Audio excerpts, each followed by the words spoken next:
వేల కోట్ల వారసుడు, టికెట్లమ్మే సాధారణ ఉద్యోగిని అందరి ముందు ఎందుకు కౌగిలించుకున్నాడు? ఒక సాధారణ కాటన్ సెట్ వేసుకొని కాలేజీలో అడుగుపెట్టిన కుర్రాడు. అతనే వేల కోట్ల సామ్రాజ్యానికి వారసుడు అని ఎవ్వరికీ తెలియదు. సూర్యదేవ్ డబ్బుకన్నా మనసును పెద్దది అనుకున్న వ్యక్తి. తన ప్రేమించిన అమ్మాయి చదువు ఆగిపోకుండా తన పుట్టినరోజు డబ్బును ఆమె ఫీజుల కోసం ఖర్చు చేశాడు. కాని అదే అమ్మాయి అబద్ధాలను నిజమని నమ్మి అతన్ని పోలీస్ స్టేషన్ వరకు తీసుకెళ్ళింది. 7 ఏళ్ల తర్వాత ఒకరు ప్రపంచం గర్వించే బిజినెస్ టైకూన్, మరొకరు విమాన టికెట్లమ్మే సాధారణ ఉద్యోగిని. కాని ప్రేమ కాలం ఎంత దూరం చేసినా నిజాన్ని తిరిగి తీసుకొచ్చింది. ఎయిర్పోర్ట్లో అందరి ముందు ఒక 1000 కోట్ల వారసుడు తనను నాశనం చేసిన అమ్మాయిని ఎందుకు కౌగిలించుకున్నాడు? ఆ క్షణం వెనుక దాగి ఉన్న ప్రేమ, బాధ, క్షమ, త్యాగం మీ హృదయాన్ని కదిలిస్తుంది. ఈ కథ ప్రేమించే ప్రతి మనసుకీ అంకితం. నిజమైన ప్రేమ అంటే అధికారం కాదు, క్షమించడం. సిటీలోనే అత్యంత ఖరీదైన ఇంజనీరింగ్ కాలేజది. గేటు ముందు ఖరీదైన ఆడీ, బిఎండబ్ల్యూ కార్లు వరుసకడుతున్నాయి. రంగురంగుల దుస్తుల్లో చేతికి లక్షల విలువ చేసే వాచీలతో ధనిక విద్యార్థులు హడావిడి చేస్తున్నారు. సరిగ్గా అదే సమయంలో ఒక సాధారణ సిటీ బసు దిగి భుజానొక బ్యాగ్ వేసుకుని కాలేజీ గేటు లోపలికి నడుచుకుంటూ వచ్చాడు సూర్యదేవ్. అతను వేసుకున్నది ఒక సాధారణ కాటన్ షర్ట్, జీన్స్ ప్యాంట్. ముఖంలో ఒక ప్రశాంతత, కళ్లల్లో ఒక స్పష్టమైన లక్ష్యం తప్ప నేను 1000 కోట్ల సామ్రాజ్యానికి వారసుడిని అనే గర్వం ఇసుమంతైనా లేదు. కాలేజీలో తన తండ్రి పేరు చెబితే ప్రిన్సిపల్ కూడా లేచి నిలబడతారని సూర్యకి తెలుసు. కాని తనకంటూ ఒక గుర్తింపు ఉండాలని అతను కోరుకున్నాడు. అందుకే తన బ్యాక్గ్రౌండ్ ఎవ్వరికీ తెలియకుండా ఒక సామాన్యుడిగా కాలేజీలో అడుగుపెట్టాడు. తోటి విద్యార్థులు అతన్ని చూసి బహుశా ఏదో గ్రామం నుండి స్కాలర్షిప్పై వచ్చిన పేద స్టూడెంట్ అయి ఉంటాడు అని వెటకారంగా నవ్వుకున్నారు. కాని ఆ నవ్వుల వెనుక ఉన్న అజ్ఞానాన్ని చూసి సూర్య మనసులోనే నవ్వుకున్నాడు. క్లాసులు మొదలైన కొన్ని రోజులకు సూర్యదేవ్ కాలేజీ లైబ్రరీకి వెళ్లాడు. అక్కడ నిశ్శబ్దంగా ఒక మూల కూర్చొని నోట్స్ రాస్తున్న స్వరూపని చూశాడు. ఆమె అందం కంటే ఆమె రాస్తున్న నోట్స్ సూర్యని ఆకర్షించాయి. క్లిష్టమైన ఇంజనీరింగ్ ఫార్ములాలను ఆమె ఎంత సులభంగా విశ్లేషించి రాస్తుందో చూసి సూర్య ఆశ్చర్యపోయాడు. మీ నోట్స్ చాలా బాగుంది, సబ్జెక్ట్ని చాలా డీప్గా అర్థం చేసుకున్నారు అన్నాడు పక్కకు వెళ్ళి. స్వరూప తల పైకెత్తి చూసింది. ఆమె కళ్లల్లో ఒక రకమైన ఆత్మవిశ్వాసం ఉంది. థాంక్యూ, చదువు అంటే మార్కులు రావడం కాదు కదా, విషయం అర్థం కావాలి అని చాలా హుందాగా సమాధానమిచ్చింది. ఆ మాట సూర్యకి బాగా నచ్చింది. అక్కడే ఇద్దరి మధ్య ఒక చిన్నపాటి చర్చ మొదలైంది. సూర్యకి స్వరూప ఒక సామాన్య స్టూడెంటని, సూర్యకి స్వరూప ఒక మధ్యతరగతి మేధావి అని తెలుసు. ఇద్దరి మధ్య అంతస్తుల గోడల్లేవు, కేవలం అభిప్రాయాల కలయిక మాత్రమే ఉంది. ఆ పరిచయం మెల్లగా స్నేహంగా మారడం మొదలైంది. సూర్యదేవ్ పుట్టినరోజు రానే వచ్చింది. అతని తండ్రి ఫోన్ చేసి, నాన్నా, నీ పుట్టినరోజు కదా, ఒక 10 లక్షలు నీ అకౌంట్లో వేశాను, నీ ఫ్రెండ్స్కి గ్రాండ్ పార్టీ ఇవ్వు, ఎంజాయ్ చెయ్యి అని చెప్పారు. ఒక సాధారణ కుర్రాడైతే ఆ డబ్బుతో పబ్బులు, పార్టీలు అని తిరిగేవాడు. కాని సూర్య ఆలోచన వేరు. మరుసటి రోజు సూర్య నేరుగా ప్రిన్సిపల్ రూంకి వెళ్లాడు. సార్, మన కాలేజీలో ఫీజు కట్టలేక ఇబ్బంది పడుతున్న విద్యార్థుల లిస్టు నాకు కావాలి. ముఖ్యంగా చదువులో టాలెంట్ ఉండి ఆర్థికంగా వెనుకబడిన వారి వివరాలు ఇవ్వండి అన్నాడు. ప్రిన్సిపల్ ఆశ్చర్యపోయాడు. సూర్య తన దగ్గర ఉన్న 10 లక్షలను చెక్కు రూపంలో ఇస్తూ, సార్, ఈ డబ్బుతో ఆ విద్యార్థుల ఫీజులు కట్టేయండి. కాని ఒక కండీషన్, ఈ ఫీజు నేను కట్టాను అని ఎవ్వరికీ తెలియకూడదు. ముఖ్యంగా ఆ విద్యార్థులకు కూడా తెలియకూడదు. వారికి ఇది మేనేజ్మెంట్ ఇచ్చిన స్కాలర్షిప్ అని చెప్పండి అని కోరాడు. అదే లిస్ట్లో స్వరూప పేరు కూడా ఉంది. ఆమె తండ్రి అనారోగ్యం వల్ల ఆ సెమిస్టర్ ఫీజు కట్టడం ఆమెకి భారమైంది. కాలేజీ నుండి నోటీసు వచ్చే స్థితిలో ఉంది. సూర్య అది గమనించి ఆమెకు తెలియకుండానే 2 సార్లు ఆమె ఫీజు మొత్తాన్ని చెల్లించాడు. స్వరూప తన ఫీజు అడ్జస్ట్ అయిందని తెలిసి ఎంతో సంతోషించింది. అది దేవుడు చేసిన సాయమనుకుంది తప్ప తన పక్కనే కూర్చున్న తన స్నేహితుడు సూర్య తన జీవితాన్ని నిలబెడుతున్నాడని ఆమెకు కలలో కూడా తెలియదు. సూర్యదేవ్ గొప్పతనమేంటంటే తన తండ్రి సంపాదనను వృధా చేయకుండా ఒకరి భవిష్యత్తును నిర్మించడానికి వాడాడు. ఆ ఎవరెస్ట్ శిఖరమంత మనసు ఎవ్వరికీ కనిపించకుండా దాచిపెట్టి స్వరూపముందు ఒక సామాన్యుడిగా నిలబడటమే అతనిలోని అసలైన గొప్పతనం. ఈ విధంగా సూర్యదేవ్ తన ప్రేమను, దాతృత్వాన్ని ఎవరికీ తెలియకుండా గుండెల్లో దాచుకున్నాడు. కాని విధి ఆడిన నాటకం వల్ల ఇదే స్వరూప అతన్ని తప్పుగా అర్థం చేసుకునే రోజు వస్తుందని సూర్య ఊహించలేదు. కాలేజీ రోజులు గడుస్తున్న కొద్దీ సూర్య మరియు స్వరూపుల మధ్య స్నేహం మరింత బలపడింది.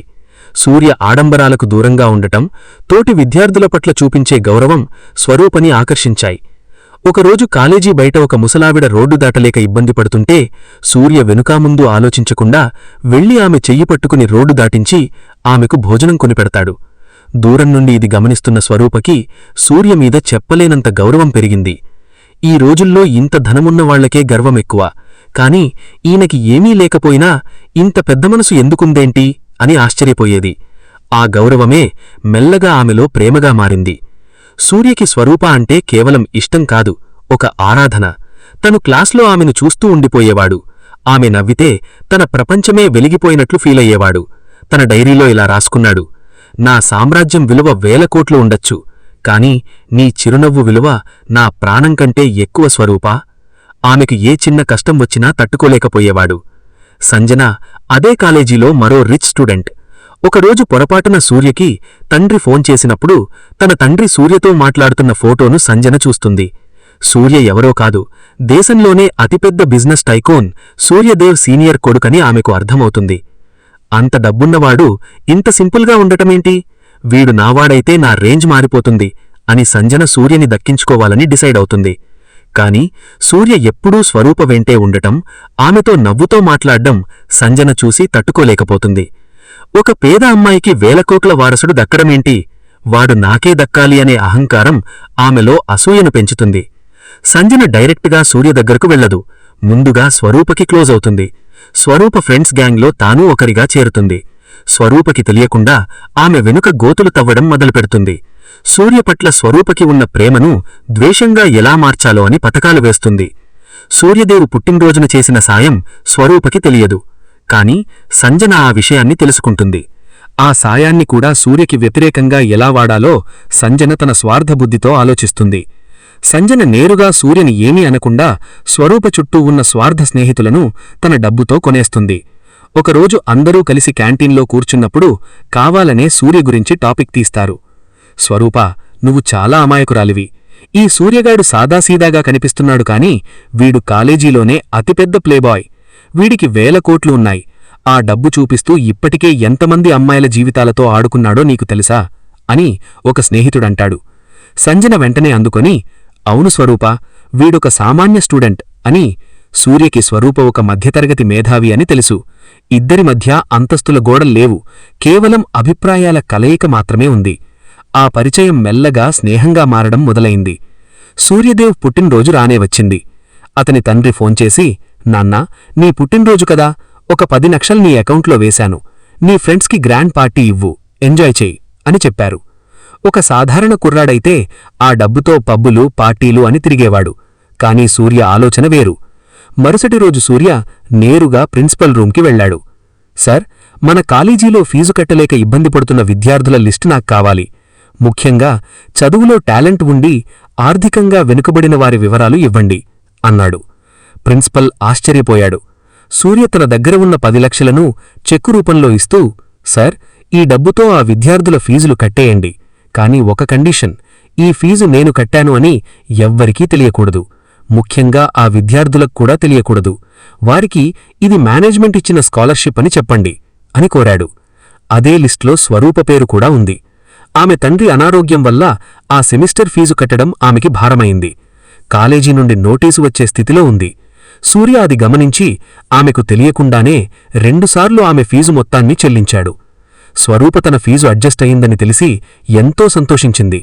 అది దేవుడు చేసిన సాయమనుకుంది తప్ప తన పక్కనే కూర్చున్న తన స్నేహితుడు సూర్య తన జీవితాన్ని నిలబెడుతున్నాడని ఆమెకు కలలో కూడా తెలియదు. సూర్యదేవ్ గొప్పతనమేంటంటే తన తండ్రి సంపాదనను వృధా చేయకుండా ఒకరి భవిష్యత్తును నిర్మించడానికి వాడాడు. ఆ ఎవరెస్ట్ శిఖరమంత మనసు ఎవ్వరికీ కనిపించకుండా దాచిపెట్టి స్వరూపముందు ఒక సామాన్యుడిగా నిలబడటమే అతనిలోని అసలైన గొప్పతనం. ఈ విధంగా సూర్యదేవ తన ప్రేమను, దాతృత్వాన్ని ఎవరికీ తెలియకుండా గుండెల్లో దాచుకున్నాడు. కాని విధి ఆడిన నాటకం వల్ల ఇదే స్వరూప అతన్ని తప్పుగా అర్థం చేసుకునే రోజు వస్తుందని సూర్య ఊహించలేదు. కాలేజీ రోజులు గడుస్తున్న కొద్దీ సూర్య మరియు స్వరూపుల మధ్య స్నేహం మరింత బలపడింది. సూర్య ఆడంబరాలకు దూరంగా ఉండటం, తోటి విద్యార్థుల పట్ల చూపించే గౌరవం స్వరూపని ఆకర్షించాయి. ఒకరోజు కాలేజీ బయట ఒక ముసలావిడ రోడ్డు దాటలేక ఇబ్బంది పడుతుంటే సూర్య వెనుకా ముందు ఆలోచించకుండా వెళ్లి ఆమె చెయ్యి పట్టుకుని రోడ్డు దాటించి ఆమెకు భోజనం కొనిపెడతాడు. దూరం నుండి ఇది గమనిస్తున్న స్వరూపకి సూర్య మీద చెప్పలేనంత గౌరవం పెరిగింది. ఈ రోజుల్లో ఇంత ధనమున్న వాళ్లకే గర్వమెక్కువ, కాని ఈయనకి ఏమీ లేకపోయినా ఇంత పెద్ద మనసు ఎందుకుందేంటి అని ఆశ్చర్యపోయేది. ఆ గౌరవమే మెల్లగా ఆమెలో ప్రేమగా మారింది. సూర్యకి స్వరూప అంటే కేవలం ఇష్టం కాదు, ఒక ఆరాధన. తను క్లాస్లో ఆమెను చూస్తూ ఉండిపోయేవాడు. ఆమె నవ్వితే తన ప్రపంచమే వెలిగిపోయినట్లు ఫీలయ్యేవాడు. తన డైరీలో ఇలా రాసుకున్నాడు: నా సామ్రాజ్యం విలువ 1000 కోట్లు ఉండొచ్చు, కాని నీ చిరునవ్వు విలువ నా ప్రాణం కంటే ఎక్కువ స్వరూపా. ఆమెకు ఏ చిన్న కష్టం వచ్చినా తట్టుకోలేకపోయేవాడు. సంజన అదే కాలేజీలో మరో రిచ్ స్టూడెంట్. ఒకరోజు సూర్య తన గురించి తాను ఎప్పుడూ గొప్పగా చెప్పుకోకపోవడం, తన ఆస్తి గురించి నిజం దాచడం స్వరూపకి ఇప్పుడు మైనస్గా అనిపిస్తుంది. అతను తన ఆస్తి గురించి ఎందుకు దాచాడు అంటే నిజంగానే ఏదో తప్పు చేస్తున్నాడా అని ఆమె నమ్మడం మొదలుపెడుతుంది. ప్రేమలో ఉన్నప్పుడు నమ్మకం ఎంత బలమో అది విడిపోయినప్పుడు కలిగే బాధ అంతకంటే ఎక్కువుంటుంది. స్వరూప కళ్ల ముందు కనిపిస్తున్న ఆ నకిలీ ఆధారాలను చూసి కుప్ప కూలిపోతుంది. సూర్యని పిలిచి అడుగుదామని అనుకుంటుంది కాని సంజన ఆమెను ఆపుతుంది. నువ్వు అడిగితే వాడు ఒప్పుకుంటాడా? తన డబ్బుతో నీ నోరు నొక్కేస్తాడు. వాడు నీ ఫీజు కట్టాడంటే అది ప్రేమతో కాదు, నిన్ను తన దారిలోకి తెచ్చుకోడానికి వేసిన ఎర అని బుర్ర నింపుతుంది. సూర్యని చూడగానే స్వరూప కళ్లలో ఇదివరకు ఉన్న ప్రేమ మాయమై అసహ్యం కనిపిస్తుంది. సూర్య ఎప్పట్లాగే నవ్వుతూ ఆమె దగ్గరకు వస్తే ఆమె ముఖం తిప్పుకని వెళ్ళిపోతుంది. తన స్వరూప తనని ఎందుకు దూరం పెడుతోందో సూర్యకి అర్థం కాదు.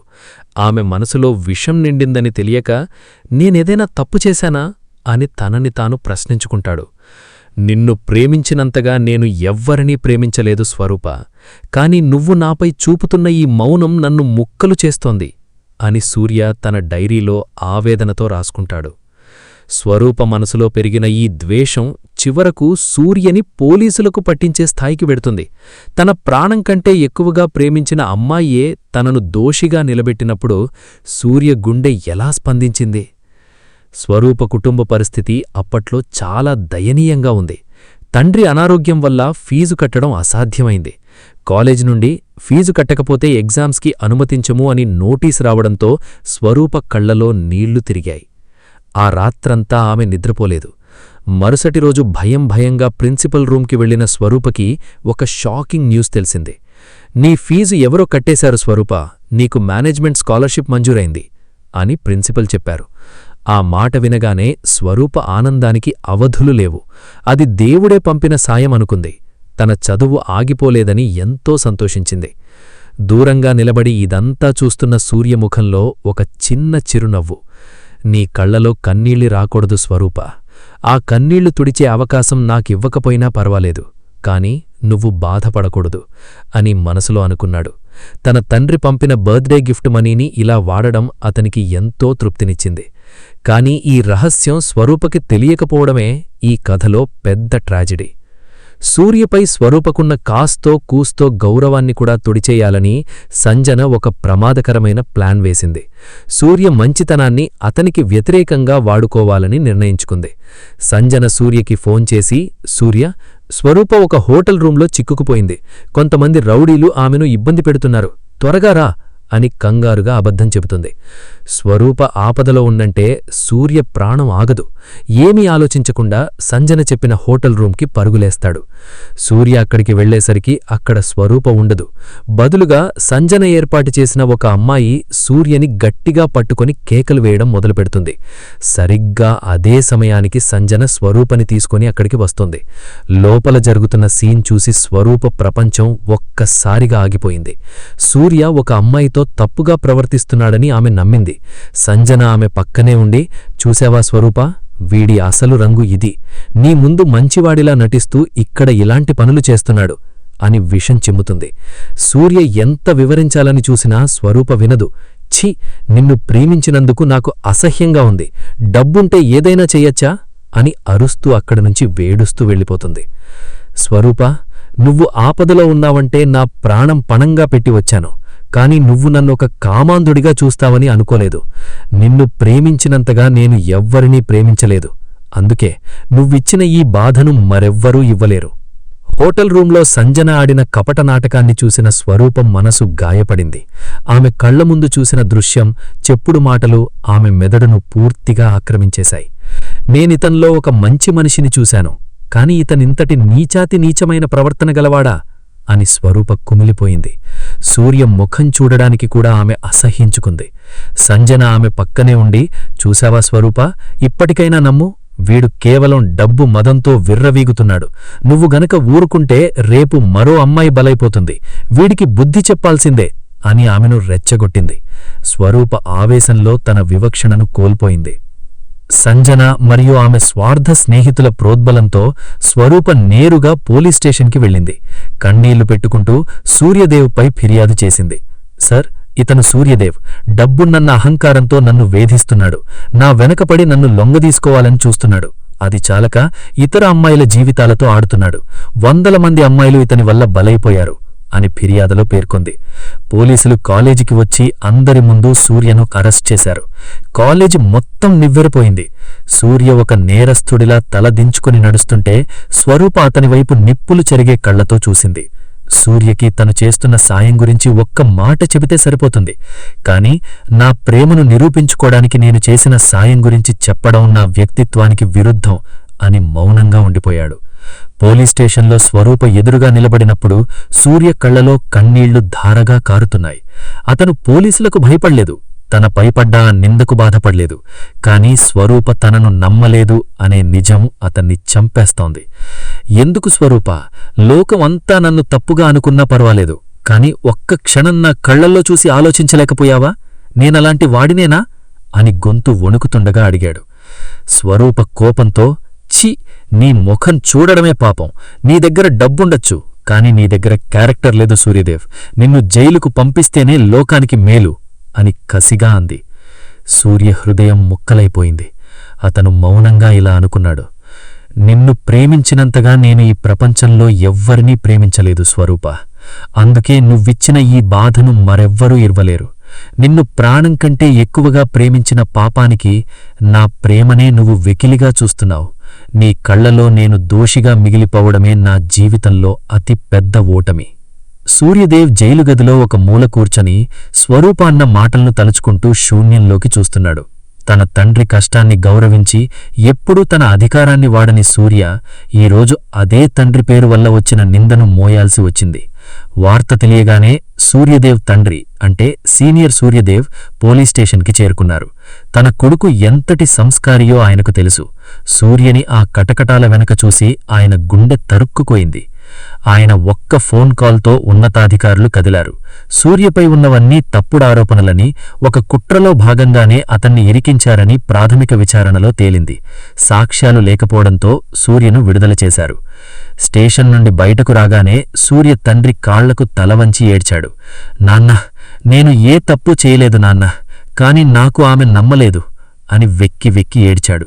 తండ్రి అతన్ని గుండెలకు హద్దుకొని, నువ్వు ఎవరెస్ట్ శిఖరం లాంటి వాడివి నాన్నా, నీ చిన్న చిన్న రాళ్లు నిన్ను ఏం చేయలేవు. నీ మంచితనం అర్థం కాని చోట నువ్వు ఉండడం అనవసరం అని సముదాయించారు. సూర్యదేవ్కు ఆ కాలేజీలో, ఆ నగరంలో ఉండటం నరకంలా అనిపించింది. ప్రతిచోటా స్వరూప జ్ఞాపకాలు, ఆమె వేసిన నిందలే అతనికి వినిపిస్తున్నాయి. నేను ఎవరికోసం నా తండ్రి డబ్బును ఆదా చేసి ఎవరికైతే తెలియకుండా సాయం చేశానో ఆమె నన్ను నేరస్థుడిగా లోకానికి చూపించింది. ప్రేమించిన అమ్మాయే నన్ను దోషిగా నిలబెట్టినప్పుడు ఇక ఈ దేశంలో నాకు దక్కే గౌరవం ఏ ఉంది అని సూర్య తీవ్రమైన వేదనకు గురయ్యాడు. తన పై చదువుల నిమిత్తం విదేశాలకు వెళ్లాలని నిర్ణయించుకున్నాడు. వెళ్లే ముందు ఒక్కసారి కూడా స్వరూపకు కనిపించకూడదని అనుకున్నాడు. ఆమెకు నిజం చెప్పి తన్ను తాను నిరూపించుకోవడం కంటే ఆమెపై పెంచుకున్న ద్వేషంతోనే బతకడం మేలని భావించాడు. ఎయిర్పోర్ట్లో తన ఫ్లైట్ కోసం వేచి చూస్తుండగా సూర్య కళ్లల్లో నీళ్లు తిరిగాయి.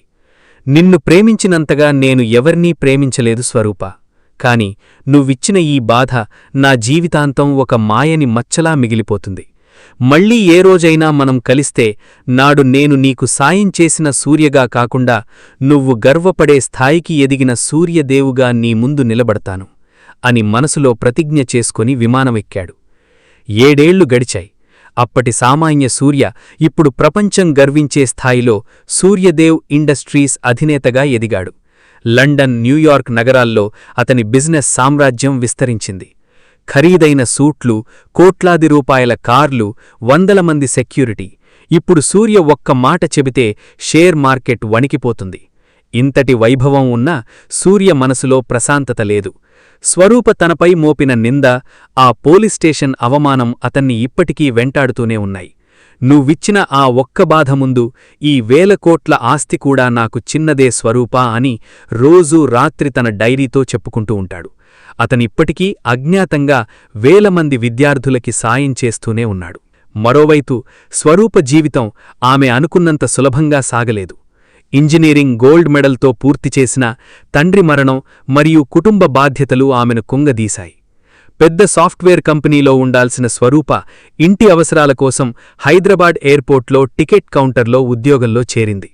రోజూ 100 మందికి విదేశాలకు వెళ్లే టికెట్లిస్తున్నప్పుడు 7 ఏళ్ల క్రితం ఇదే ఎయిర్పోర్ట్ నుండి సూర్య వెళ్లిపోయిన క్షణం ఆమెకు గుర్తొచ్చి కళ్ళు చెమర్చుతాయి. తన మనసులో సూర్యమీద కోపం ఉన్నా ఎక్కడో ఒక మూల తన్ని తాను అపరాధిగా భావిస్తూనే ఉంటుంది. సత్యం ఎప్పుడూ దాగదు, అది ఏదో ఒకరోజు బయటకు వచ్చి తీరుతుంది. ఒకరోజు స్వరూప పనిచేస్తున్న ఎయిర్పోర్ట్లోనే ఆమె పాత స్నేహితురాలు అంటే సంజనా గ్యాంగ్లోని అమ్మాయి అనుకోకుండా కనిపిస్తుంది. ఆ అమ్మాయి ఇప్పుడు తీవ్రమైన అనారోగ్యంతో బాధపడుతోంది. స్వరూపని చూడగానే ఆమె కళ్లల్లో నీళ్లు తిరిగాయి. స్వరూప, నీకొక నిజం చెప్పాలి, లేకపోతే నా ప్రాణం పోదు. ఆ రోజు సూర్య ఏ తప్పూ చెయ్యలేదు. అదంతా సంజన ఆడిన నాటకం. ఆ ఫోటోలు, ఆ హోటల్ సీన్ అంతా క్రియేట్ చేసినవే అని అసలు నిజం చెప్తుంది. అంతేకాదు స్వరూప, నీ చదువు ఆగిపోకుండా నీ ఫీజులు కట్టింది కూడా సూర్యనే. తన పుట్టినరోజు డబ్బును నీ చదువు కోసం వాడాడు. నిన్ను ప్రాణం కంటే ఎక్కువగా ప్రేమించిన వ్యక్తిని మనమందరం కలిసి ఒక నేరస్తుణ్ణి చేశాం అని ఏడుస్తూ చెప్పింది. ఆ మాట వినగానే స్వరూప కాళ్ల కింద భూమి కదిలినట్లయింది. ఏ వ్యక్తినైతే అసహ్యించుకొని జైలుకు పంపించిందో అతనే తన జీవితాన్ని నిలబెట్టాడని తెలిసి ఆమె గుండె పగిలిపోయింది. దేవుడా, ఎంత తప్పు చేశాను! అమాయకుడైన సూర్యని అందరి ముందు దోషిగా నిలబెట్టానా? నా స్వార్థం కోసం, నా తెలివితనం వల్ల ఒక గొప్ప మనసుని గాయపరిచానా అని ఎయిర్పోర్ట్ కౌంటర్లోనే కుప్పకూలిపోయింది. ఆ పాత స్నేహితురాలు చెప్పిన నిజం స్వరూప చెవుల్లో పిడుగులా వినిపించింది. తను ఏ వ్యక్తినైతే క్యారెక్టర్ లేనివాడు అని నిందించిందో ఆ వ్యక్తి తన చదువు కోసం తన తండ్రి ఇచ్చిన పుట్టినరోజు బహుమతిని త్యాగం చేశాడని తెలిసి ఆమె ప్రాణం విలవిలలాడలాడింది. సూర్య, ఆ రోజు పోలీస్ స్టేషన్లో నన్ను నమ్మవా అని నువ్వు అడిగినప్పుడు నీ కళ్లల్లో ఉన్న ఆర్తిని నేను చూడలేకపోయాను. సంజన చెప్పిన అబద్ధాలనే నిజమని నమ్మి నా జీవితాన్ని నిలబెట్టిన చేతులకే బేడీలు వేయించాను అని స్వరూప ఎయిర్పోర్ట్ వాష్రూంలోకి వెళ్లి వెక్కి వెక్కి ఏడ్చింది. వెంటనే సూర్య గురించి వెతకడం మొదలుపెట్టింది. పాత ఫ్రెండ్స్, సోషల్ మీడియా. కాని సూర్య ఇప్పుడు ఒక అందని ఎవరెస్ట్ శిఖరంలా అయ్యాడు. అతను సూర్యదేవ్ ఇండస్ట్రీస్ అధినేతగా అతను ఎక్కడ ఉంటాడో కూడా సామాన్యులకు తెలియని స్థాయికి ఎదిగాడని ఆమెకు అర్థమయింది. నా ప్రాణం పోయేలోపు ఒక్కసారైనా అతని కాళ్లమీద పడి క్షమాపణ కోరాలి. నేను చేసిన పాపానికి ప్రాయశ్చిత్తం అదే అని ప్రతి నిమిషం సూర్య కోసం దేవుణ్ణి ప్రార్థించడం మొదలుపెట్టింది. 7 ఏళ్ల విదేశీ ప్రయాణం తర్వాత భారతదేశంలో ఒక భారీ మల్టీనేషనల్ ప్రాజెక్ట్ సంతకం చేయడం కోసం సూర్యదేవ్ ఇండియాకు రావాల్సి వచ్చింది. నాడు అవమానాలతో, కన్నీళ్లతో దేశం విడిచిన అదే సూర్యదేవ్ ఇప్పుడు తన సొంత ప్రైవేట్ జెట్లో హైదరాబాద్ మట్టిపై అడుగుపెట్టాడు. విమానాశ్రయం వెలుపల 100 మంది మీడియా ప్రతినిధులు, సెక్యూరిటీ సిబ్బంది అతనికోసం వేచి చూస్తున్నారు. విమానం దిగగానే సూర్య గుండెల్లో ఒక రకమైన బరువు. ఈ నగరం నాకు ఎన్నో ఇచ్చింది, కాని నాపై మోపిన ఆ నిందను మాత్రం తుడిచివేయలేకపోయింది. స్వరూపా, నువ్విప్పుడు ఎక్కడున్నావు? నన్ను చూసి ఇప్పటికీ అసహ్యించుకుంటున్నావా, లేక కనీసం ఒక్కసారైనా నేను గుర్తున్నానా అని మనసులో అనుకున్నాడు. హైదరాబాద్లో మీటింగ్ ముగించుకుని అత్యవసరంగా ముంబై వెళ్లాల్సి వచ్చింది. తన టీం మెంబర్స్ టికెట్ బుక్ చేసినా ఏదో ఒక కారణం చేత సూర్య స్వయంగా ఎయిర్పోర్ట్ కౌంటర్ దగ్గరకు వెళ్లి ఒక చిన్న మార్పు కోసం వెళ్లాల్సి వస్తుంది. హైదరాబాద్ అంతర్జాతీయ విమానాశ్రయం రద్దీగా ఉంది. సూర్యదేవ్ తన సెక్యూరిటీని పక్కన పెట్టి ఏదో ఒక చిన్న మార్పు కోసం నేరుగా టికెట్ కౌంటర్ వైపు నడిచాడు. ఖరీదైన బ్లాక్ సూట్, కళ్లకు రైబ్యాన్ గ్లాసెస్. అతని అడుగుల్లో ఒక గంభీరత్వం ఉంది. కౌంటర్ దగ్గరికి వెళ్లి ఎక్స్క్యూజ్ మీ అన్నాడు. కౌంటర్ లోపల ఫైల్స్ చూసుకుంటున్న స్వరూప ఆ గొంతు వినగానే ఒక్క క్షణం స్తంభించిపోయింది. ఆ గొంతు ఆమెకు 7 ఏళ్లుగా కలలో వినిపిస్తున్న పిలుపు. నెమ్మదిగా తల పైకెత్తి చూసింది. ఎదురుగా సూర్య కళ్లద్దాలు తీశాడు. 7 ఏళ్ల క్రితం తను ప్రాణం కంటే ఎక్కువగా ప్రేమించిన ముఖం ఇప్పుడు కళ్ల ముందుంది. కాని ఆ ముఖంలో ఇప్పుడు ప్రేమ లేదు, కేవలం షాక్ మరియు అంతకు మించిన శూన్యం ఉంది. 1 నిమిషంపాటు ఆ విమానాశ్రయంలోని శబ్దాలేవీ వారికి వినిపించలేదు. కాలం ఆగిపోయింది. వారిద్దరి కళ్ల మధ్య ఒక పెద్ద యుద్ధమే జరుగుతోంది. స్వరూప స్థితి. ఆమె కళ్లల్లో నీళ్లు ఆనకట్టను తెంచుకోవడానికి సిద్ధంగా ఉన్నాయి. ఆమె చూడాలనుకున్న సూర్య ఈతనే. కాని ఈ సూర్య చుట్టూ ఉన్న ఆరా చూసి ఆమెకు భయం వేసింది. సూర్య, నన్ను క్షమించు అని అరవాలనున్న గొంతు పెగలడం లేదు. ఆమె చూపుల్లో పశ్చాత్తాపం ప్రవహిస్తోంది. సూర్యస్థితి. సూర్య కళ్లల్లో మాత్రం గడ్డకట్టిన కోపం ఉంది. ఈమెనా నన్ను నమ్మకుండా లోకానికి దోషిగా చూపించిన నా స్వరూప అన్న ప్రశ్న అతని కళ్లల్లో కదలాడింది. ఆ పాతగాయం మళ్లీ పచ్చిగా అయింది. అతను తన భావాలను అణుచుకొని ఒక తెలియని వ్యక్తిని చూస్తున్నట్టుగా ముఖాన్ని కఠినంగా పెట్టుకున్నాడు. సూర్య తన గొంతును వీలైనంత గంభీరంగా మార్చుకున్నాడు. 1 ticket to Mumbai, next available flight. ఆ మాటలు వింటుంటే స్వరూప గుండెకు ఎవరో సూరితో గుచ్చినట్లనిపించింది. కనీసం పేరు పెట్టి పిలవలేదు, పలకరించలేదు. ఒక సాధారణ ప్రయాణికుడిలా మాట్లాడాడు. స్వరూప వణికిపోతున్న చేతులతో కీబోర్డ్ మీద టైప్ చేస్తోంది. కళ్ళు కన్నీళ్లతో మసకబారిపోతున్నాయి. కంప్యూటర్ స్క్రీన్ కూడా సరిగ్గా కనిపించడం లేదు. ఆమె చేతులు వణకడం చూసి సూర్య మనసు లోపల ద్రవించినా పైకి మాత్రం అలాగే కఠినంగా నిలబడ్డాడు. టికెట్ ప్రింట్ తీసి దాన్ని సూర్యాకి ఇస్తున్నప్పుడు ఆమె వేళ్లు సూర్య చేతికి తగిలాయి. ఆ స్పర్శ తగలగానే ఇద్దర్లోనూ ఒక విద్యుత్తు ప్రవహించినట్లయింది. స్వరూప తలదించుకుని, సర్, మీ టికెట్ అని బొంగురుపోయిన గొంతుతో అంది. సూర్య ఆ టికెట్ తీసుకుని ఆమె కళ్లల్లోకి ఒక్క క్షణం తీక్షణంగా చూసి ఒక్క ముక్క కూడా మాట్లాడకుండా వెనుతిరిగి నడిచాడు. సూర్య టికెట్ అందుకున్నాడు కాని అక్కడి నుండి కదల్లేదు. తన కళ్లజోడును టేబుల్ మీద పెట్టి నేరుగా స్వరూప కళ్లలోకి చూశాడు. ఆ చూపులో ఒకప్పుడు ఉన్న ప్రేమ స్థానంలో ఇప్పుడు ఒక రకమైన చల్లని క్రూరత్వం, గంభీరత్వం ఉన్నాయి. ఏమిటి స్వరూపా, అలా చూస్తున్నావు? గుర్తుపట్టలేదా? 7 ఏళ్ల క్రితం నీ ఫిర్యాదుతో, నీ స్నేహితుల సాక్ష్యాలతో అందరి ముందు బేడీలు వేయించుకుని పోలీస్ స్టేషన్లో నిలబడ్డ అదే నేరస్తుడు సూర్యదేవ్ని. సూర్యముఖంలో ఒక చిన్న క్రూరమైన నవ్వు వికసించింది.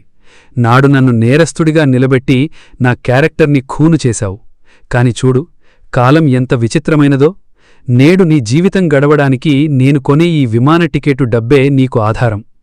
నాడు నీ ముందు దోషిగా ఉన్నవాడిని నేడు నీకు జీతమిచ్చే స్థాయికి ఎదిగాను. కాని ఆ గాయం మాత్రం అలాగే ఉంది.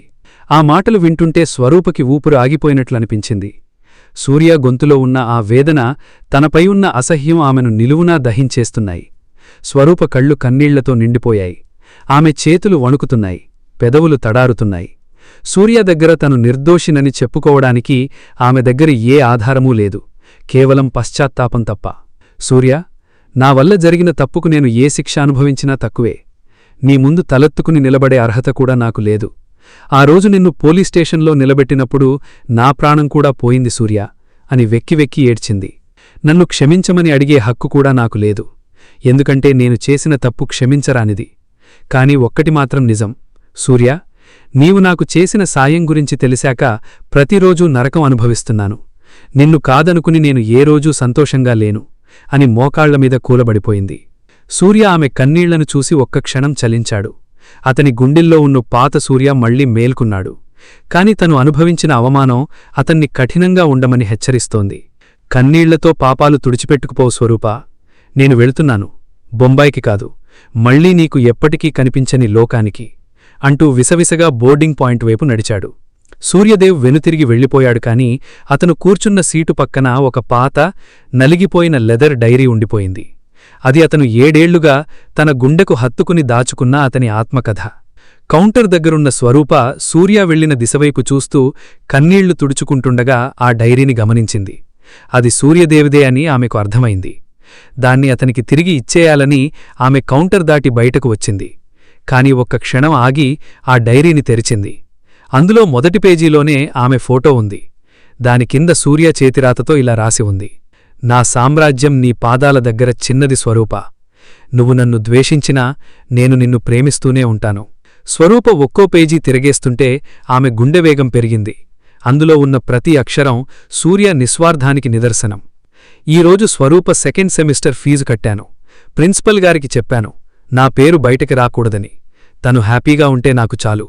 పోలీసులు నన్ను కొడుతున్నప్పుడు కలిగిన నొప్పి కంటే స్వరూప నన్ను చూసి ఛీ అన్నప్పుడు కలిగిన నొప్పే ఎక్కువగా ఉంది. స్వరూప, నేను అమ్మాయిల పిచ్చివాడిని కాను, కేవలం నీ పిచ్చివాడిని. విదేశాల్లో ఉన్నప్పుడు కూడా ప్రతిరోజూ ఆమె గురించి, ఆమె క్షేమం గురించి రాసుకున్న మాటలు చూసి స్వరూప విలవిలలాడిపోయింది. దేవుడా, ఎంతటి మహాత్ముణ్ణి నేను నేరస్తుడిగా చూశాను అని తనని తాను నిందించుకుంది. సమయం మించిపోతోంది. సూర్య ప్రయాణించే ఫ్లైట్ బోర్డింగ్ పూర్తవుతోంది. స్వరూపకి ఏమీ తోచలేదు. తన ఉద్యోగం, సెక్యూరిటీ రూల్స్ ఏవీ ఆమెకు గుర్తురాలేదు. డైరీని గుండెలకు హత్తుకుని బోర్డింగ్ గేట్ వైపు పరుగుతీసింది. సూర్యా, సూర్య ఆగు అని అరుస్తూ జనం మధ్యలో నుండి దూసుకుపోయింది. సెక్యూరిటీ సిబ్బంది ఆపుతున్నా వినకుండా బోర్డింగ్ పాయింట్ దగ్గరకు చేరుకుంది. సూర్య విమానంలోకి అడుగుపెట్టబోతున్నాడు. సరిగ్గా అప్పుడే స్వరూప గొంతు వినిపించింది. సూర్య ఆశ్చర్యంతో వెనుతిరిగి చూశాడు. వందలాది ప్రయాణికులు, ఎయిర్పోర్ట్ స్టాఫ్ చూస్తుండగా స్వరూప సూర్య ముందు మోకాళ్లపై కూలబడిపోయింది. సూర్యా, ఈ డైరీ చదివాక నాకు అర్థమైంది నేను ఎంత పాపాత్మురాల్నో. నన్ను క్షమించమని అడిగే అర్హత నాకు లేదు. కాని ఒక్కసారి నా కళ్లలోకి చూడు. నీ ప్రేమను గుర్తించలేకపోయిన ఈ కళ్లను నీ పాదాల దగ్గర పెట్టి వేడుకుంటున్నాను. నన్ను వదిలి వెళ్లొద్దు.